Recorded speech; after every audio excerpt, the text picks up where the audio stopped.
So importance of software quality management. Software quality को manage करने की क्या क्या इंपॉर्टेंस है, क्यों है ये ज़रूरी, तो हम वो देखते हैं। Software quality equal to software success.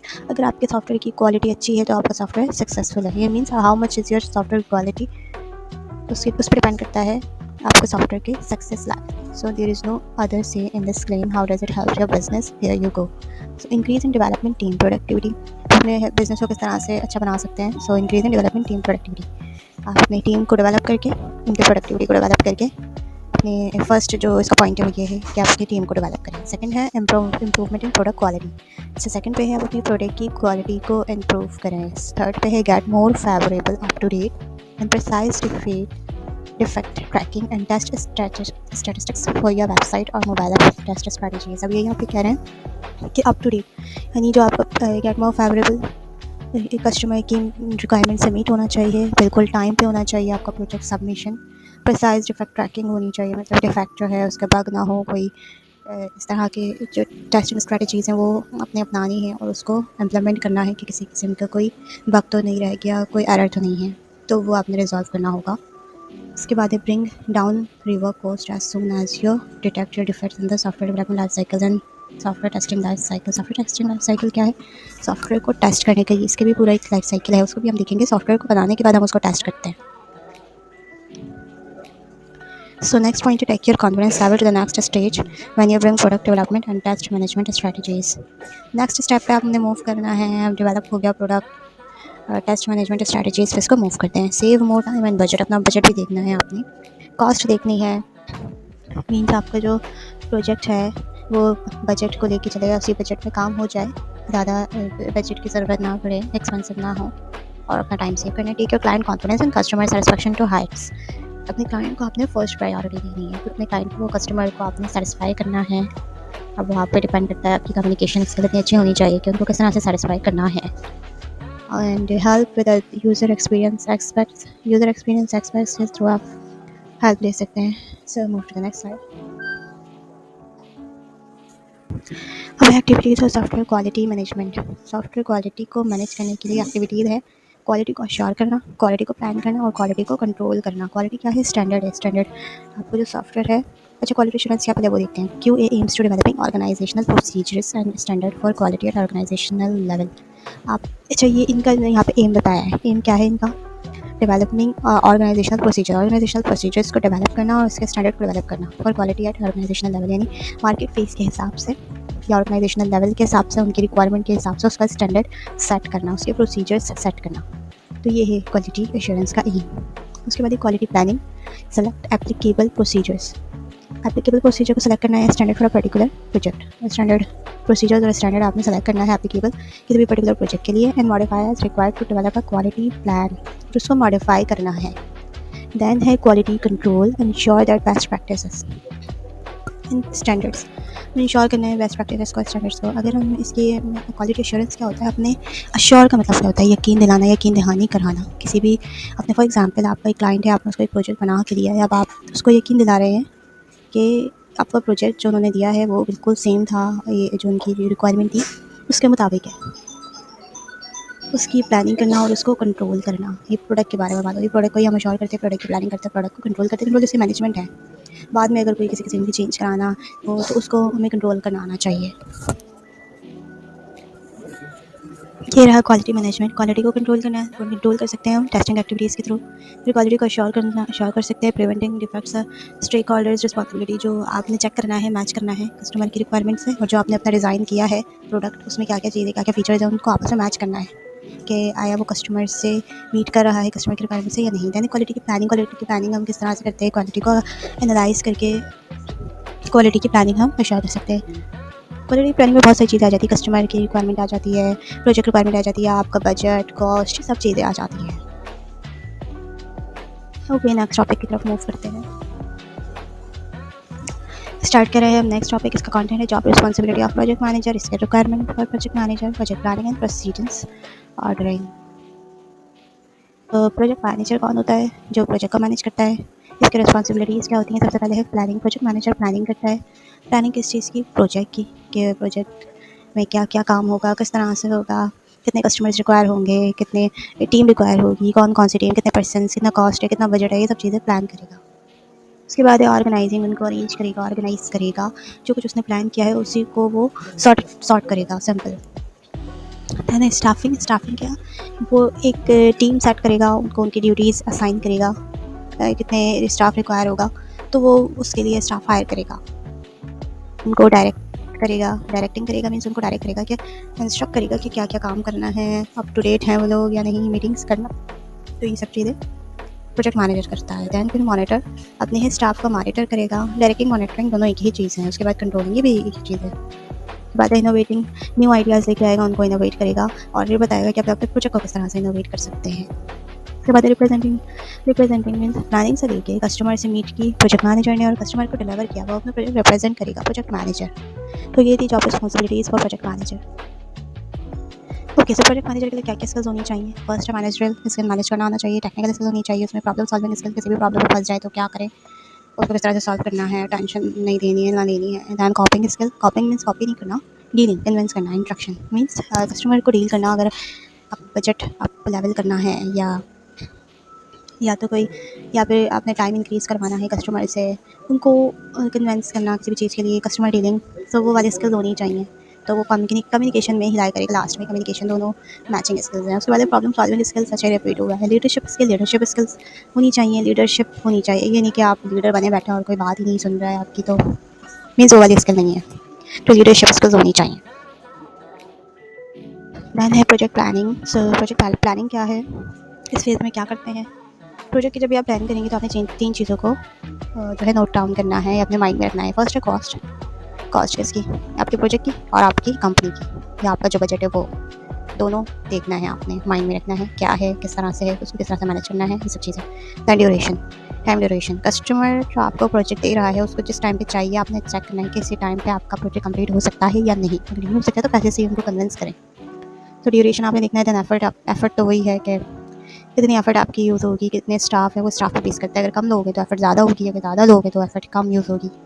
सो ये चीज़ है ना। Staffing, organising and planning regarding staff से रिगार्ड कोई भी प्लानिंग या कोई भी ऑर्गेनाइजिंग प्रोसीजर, तो ये स्टाफिंग है। Then scheduling, man powers and other resources, scheduling करना है रिसोर्सेज को, आपको प्रोजेक्ट के लिए क्या क्या रिसोर्सेज की ज़रूरत है उसको शेड्यूल करना। Then risk management, risk management strategies आपने पहले से ही मेंटेन करके रखना है कि क्या क्या रिस्क है इसमें, प्रोजेक्ट में किन चीज़ों के आने के रिस्क है या क्या क्या कंडीशन हो सकती हैं। फॉर एग्जाम्पल अगर आपने किसी को ड्यूटी कोई काम साइन किया है एज अ प्रोजेक्ट मैनेजर और एट द एंड मोमेंट उसने लेफ्ट कर दिया या किसी रीज़न की वजह से वो अपना प्रोजेक्ट की अपनी ड्यूटी नहीं कर रहा, उसे छोड़ दिया, तो फिर आप क्या करेंगे? तो उसके पहले से ही आपके पास सॉल्यूशंस होनी चाहिए। दैट इज़ सो स्केलियंस प्लान्स, कुछ मिक्स प्लान्स हैं जिसमें क्वालिटी की एश्योरेंस है, कॉन्फ़िगरेशन है, इंस्टॉलेशन प्लान्स हैं, हर तरह की प्लानिंग आ जाती है।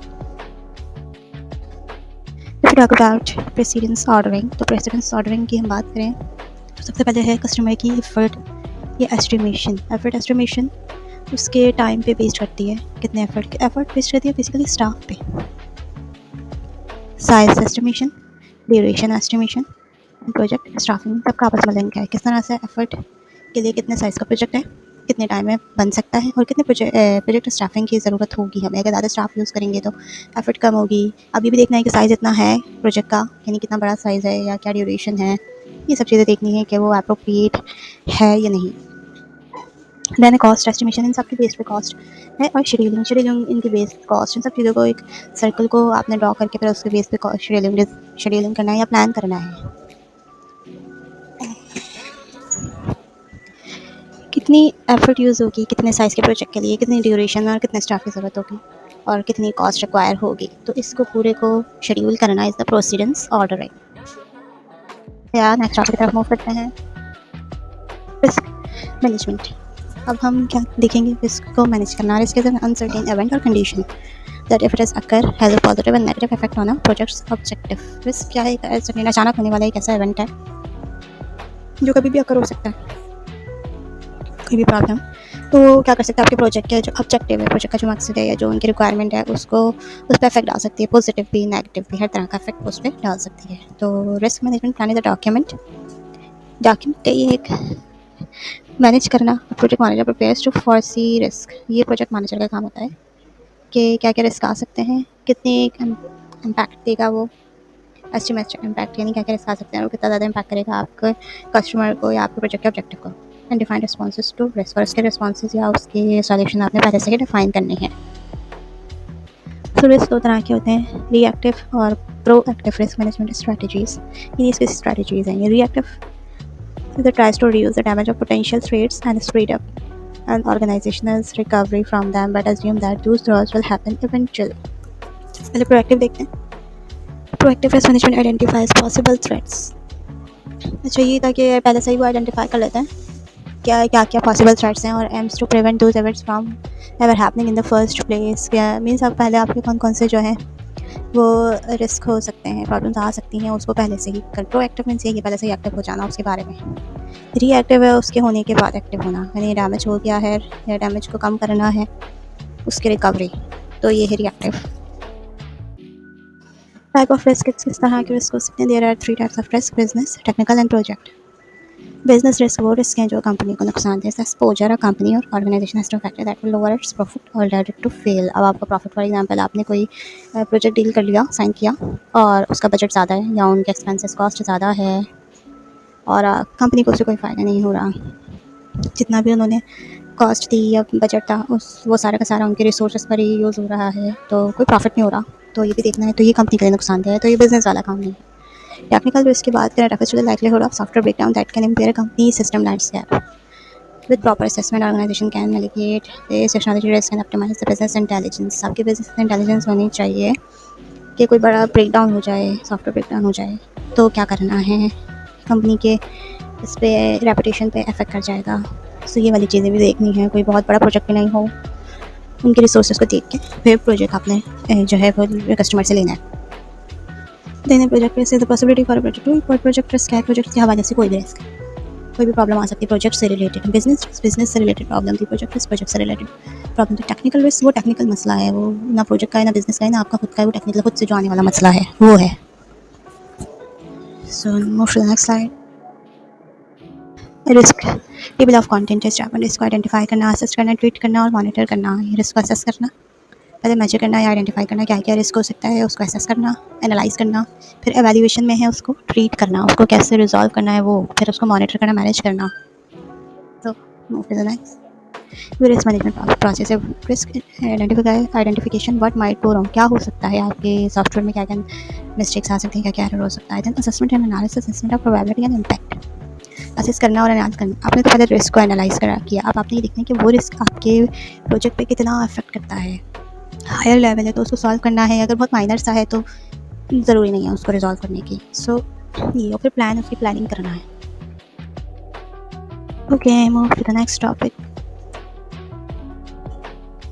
SDLC software development life cycle. Software को डेवलप करने के लिए क्या क्या लाइफ साइकिल, क्या क्या स्ट्रैटेजीज़ है जो फॉलो करनी पड़ती हैं, कौन से मॉडल्स हैं।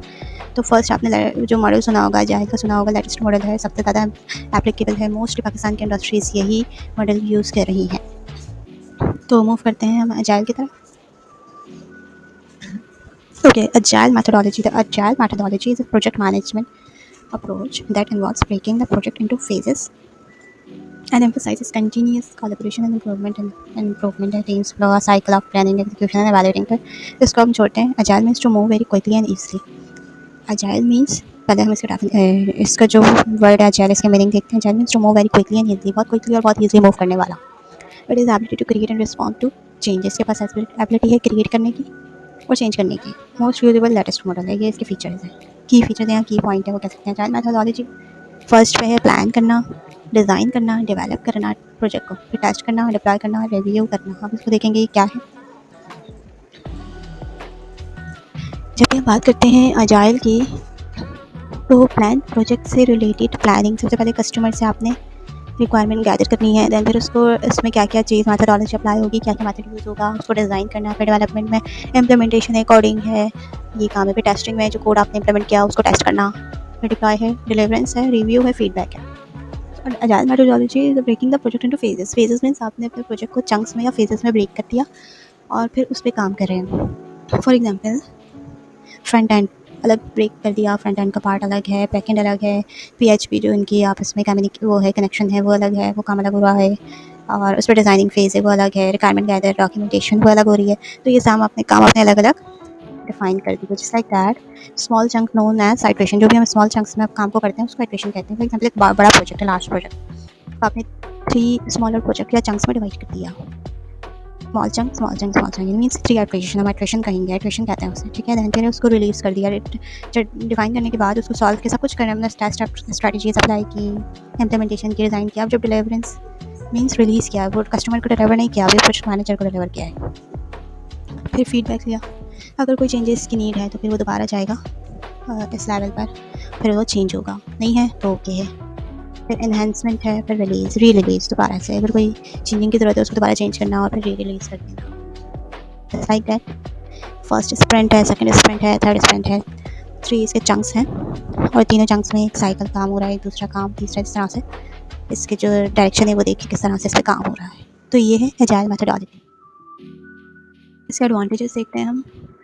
फ्रीक्वेंट डिलीवरी है, क्योंकि आप सबने अपने अपने काम डिवाइड कर दिए हैं, सब एक साथ काम कर रहे हैं, फ्रंट एंड पहले काम हो रहा है, बैक एंड पहले हो रहा है, तो सबने एक साथ काम स्टार्ट कर दिया तो फ्रीक्वेंट डिलीवरी हो जाएगी, टाइम शॉर्ट हो रहा है। तो face to face communication with the client. अच्छा, इसमें क्या है, जो छोटे छोटे आपने चंक्स डिफाइन किए हैं, डिवाइड किए हैं, उसको अपने क्लाइंट को शो कराना कि आया ये सही है या नहीं। तो इसमें ये फ़ायदा होता है कि पहले ही जो मसला आने होता है वो पहले ही रिजॉल्व हो जाता है। पूरा एंड तक प्रोजेक्ट को लेके आके कस्टमर को दिखाएं या डिलीवर करें, फिर वो उसमें कोई मसला निकाल दे तो फिर वो वापसी आता है रिटर्न, तो ये नहीं होता। इसमें चेंजेस ईजी हैं, टाइम रिक्वायर्ड नहीं होता ज़्यादा, जल्दी काम, लेकिन डिलीवरी है सेम।